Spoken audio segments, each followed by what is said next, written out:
Muy probablemente a ustedes también se han encontrado alguna vez, y espero no sea el caso de quien me escucha, con algunas personas que dicen que desconocen a sus padres como padres. Se han portado de una manera tan dañina para ellos que no les conocen como tal. Sin embargo, mi reflexión siempre ha sido la siguiente. Durante 9 meses te llevó en su vientre y no te abortó. De alguna manera, a ambos les debes el 50% de la razón por la que tú estás aquí. ¿Y cómo se paga eso? Hay ciertas deudas que son imposibles de pagar. Recuerdo también de que en mi adolescencia escuché por primera vez la grabación de un canto que dice poco más o menos así: ¿cómo podré yo darte las gracias, oh Señor, por tu inmenso amor demostrado en la cruz? Esa es la razón seguramente por la cual, considerando el tiempo en el que estamos viviendo, acercándonos ya a esa etapa en la cual nos encontraremos cara a cara con el Señor, la lección de escuela sabática de esta semana se ha titulado Adoración sin fin.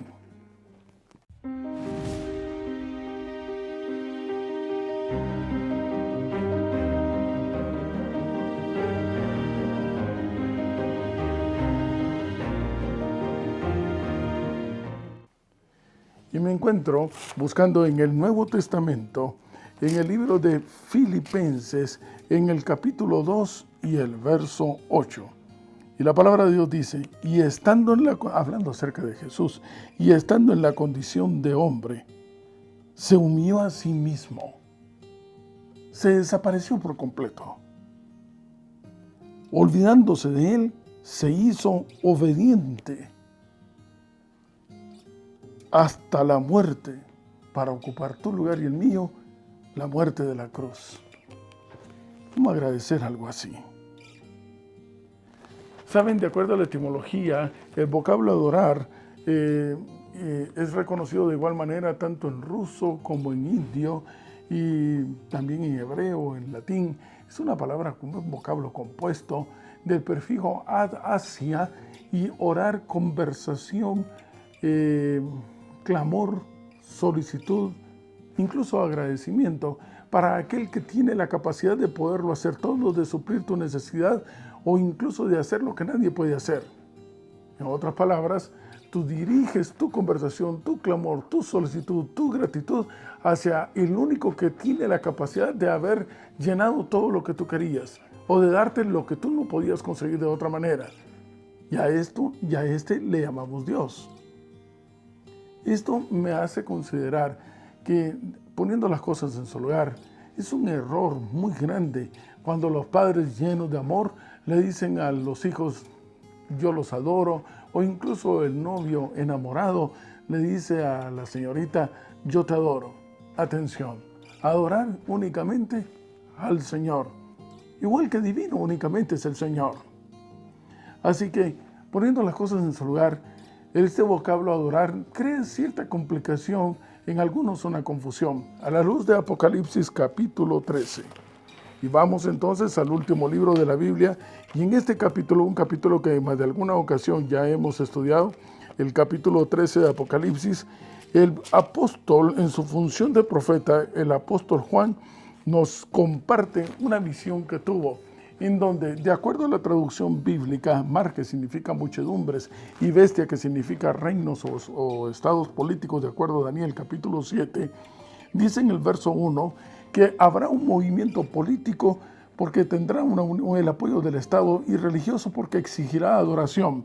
Y el verso 1 especifica, como característica, tiene un nombre, una manera de ser, de acuerdo a lo que hemos estudiado anteriormente, una manera de ser que es blasfemo, de acuerdo a Juan capítulo 10, verso 30 al 33, porque pretende ocupar el lugar que le corresponde a Dios. Esa es la traducción o el diccionario o la terminología de blasfemo, bíblicamente hablando. El punto delicado está en el verso 2. El verso 2 especifica que a lo largo de toda la historia de la humanidad, los grandes imperios han tenido un espíritu que llena su corazón. Y atención con este punto. El ser humano, su corazón está dirigido únicamente, tiene la posibilidad de ser dirigido por dos tipos de espíritu. Uno que es santo y otro que no lo es. Aquel que viene directamente del Señor y aquel que pretende ocupar el lugar que le corresponde a Dios. El mismo espíritu que estuvo detrás entonces de los caldeos, de los griegos, el mismo espíritu que estuvo detrás de Roma, el mismo espíritu es el que estará infundido, dice la palabra de Dios en el verso 2, inspirado por el dragón, que a la luz de capítulo 12 y el verso 9, identifica que el dragón es el enemigo, el que desde un principio, en verdad, es el que ha querido pretender ocupar el lugar que le corresponde a Dios. Una criatura que pretendiendo ser creador, imposible de que suceda. Pero la palabra de Dios dice en el verso 3 que se maravillará toda la tierra en pos de este sistema político que tiene el espíritu del enemigo.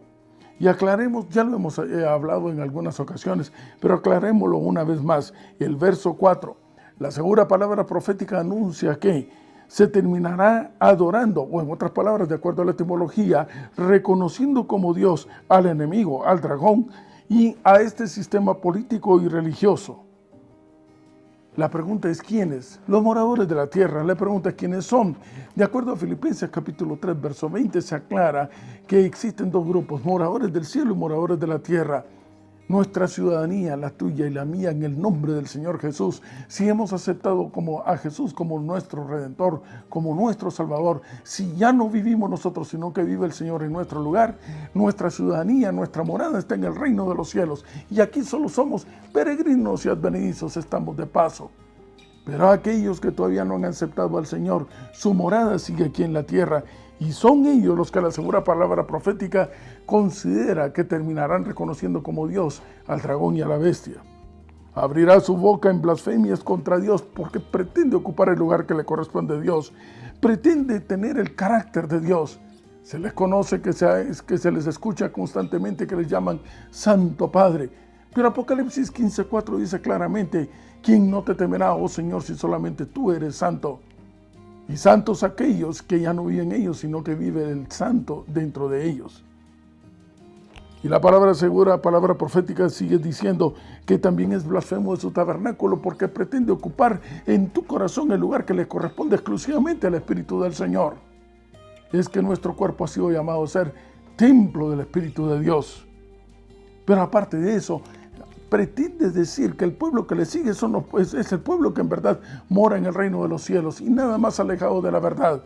Porque el verso 8 aclara, dice enfáticamente, ¿quiénes son los moradores de la tierra? Aquellos cuyos nombres no están escritos en el libro de la vida del Cordero, que fue inmolado desde el principio de la fundación del mundo.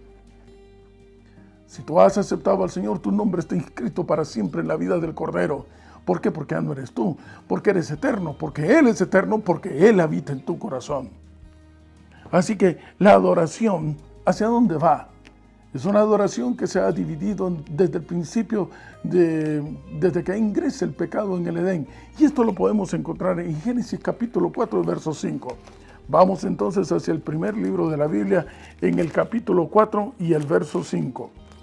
Y la palabra de Dios dice, respecto al sacrificio que hace Caín y también el de Abel, Abel sigue las instrucciones de Dios, pone un corderito y lo sacrifica y es agradable al Señor. Pero el verso 5 dice, pero el Señor no miró con agrado a Caín y a la ofrenda suya.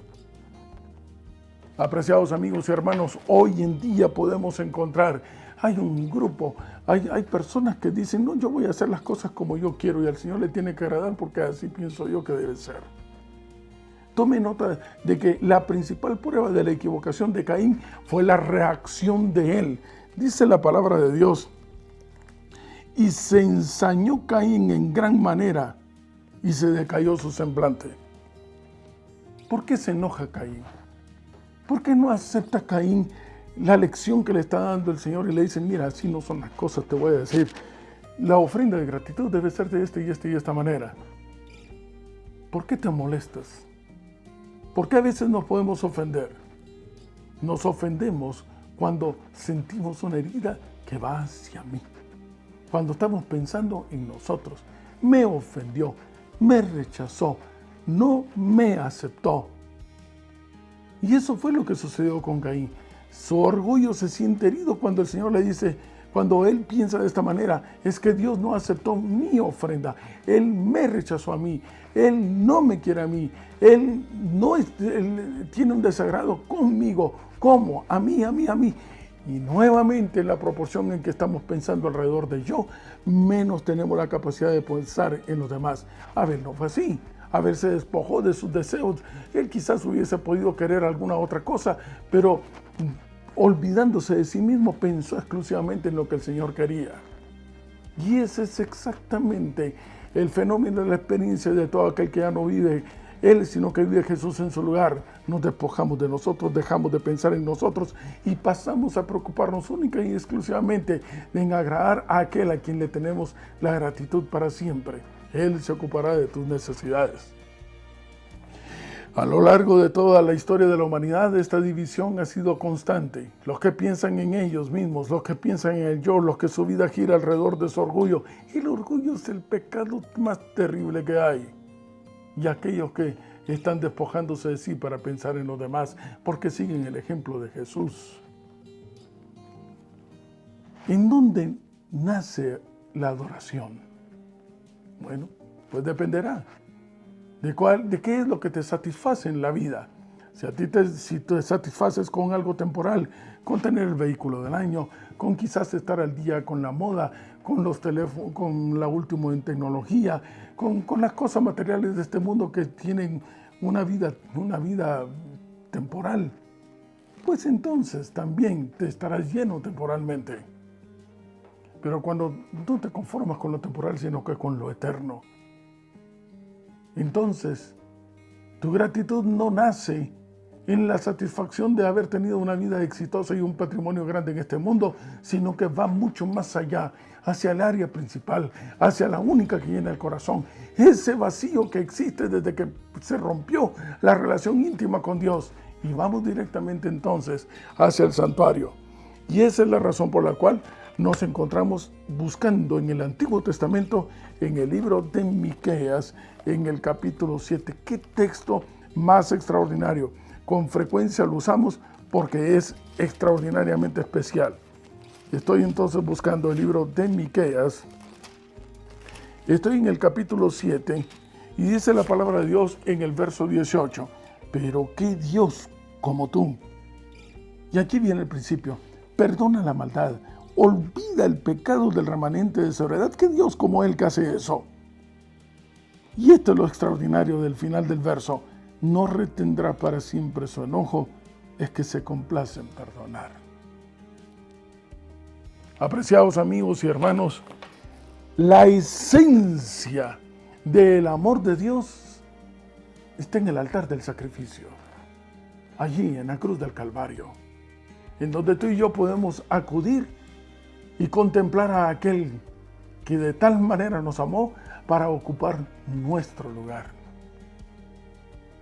Es allí el punto en el cual el pecador, cuando llegaba y sacrificaba al cordero en el santuario terrenal y se quedaba solo, como tú y yo nos quedamos solos en algún momento, como Jacob se quedó solo solamente con Dios, así como tú y yo en algún instante de nuestra vida experimentaremos una sesión, una entrevista, un encuentro especial, único y exclusivamente con el Señor. En ese instante, si tú le aceptas, quedas unido a Él, pero para siempre. Porque estás dispuesto a aceptar lo que tú y yo no merecemos, lo que Él está con tanto amor decidido a brindarnos, su propia vida, ocupar nuestro lugar. ¿Y cómo se lo pagamos? Esto nos une una gratitud que es eterna, porque lo que estamos recibiendo también es eterno. Me pregunto, ¿cuál es la reacción que podríamos nosotros experimentar cuando recibimos algo de lo cual estamos conscientes que no merecemos? De ahí la palabra gracias y gratitud y gracia, porque se recibe algo que estamos conscientes que no merecemos. Pues bien, Job 38:7 dice en el Antiguo Testamento, ya las estrellas del alba alababan al Señor. El canto surge como una expresión exteriorizada y es inventada, es de origen divino, exclusivamente para darle honra y gloria al único que la merece, que es el Señor. La creación misma demuestra su gratitud alabando a Dios. La naturaleza misma lo hace. Los cielos cuentan la gloria de Dios y el firmamento declara la obra de sus manos. Salmo 150 especifica de que absolutamente todos los instrumentos que hay, todo debe ser únicamente para tratar de demostrarle cuán agradecidos estamos, porque Él ha hecho algo que no le podemos pagar. Y es interesante porque Daniel capítulo 2 y capítulo 3 también habla acerca de que en la falsedad de aquel que pretende la adoración que únicamente le corresponde al Señor, utiliza los mismos instrumentos que están registrados en Salmo 150. Y ha desvirtuado el verdadero concepto y origen de la música. Pero la palabra de Dios también aclara que en el tiempo del fin surgirá un pueblo, el pueblo por el cual que defenderá la bandera ensangrentada del príncipe Emmanuel, y que a la luz del capítulo 14 y el verso 3 tienen un canto que nadie conoce. Y claro, porque su experiencia personal, estar conscientes de que han sido salvados desde el fondo, desde el abismo, de un abismo eterno hacia una vida eterna también. Esa experiencia no tiene una nota escrita porque se compone en el instante. Es la expresión motivadora de una gratitud que tú no logras todavía discernir cómo la vas a exteriorizar. Es espontánea, es instantánea, porque surge y nace directamente del corazón hacia el único a quien le debemos esa gratitud, que es al Señor.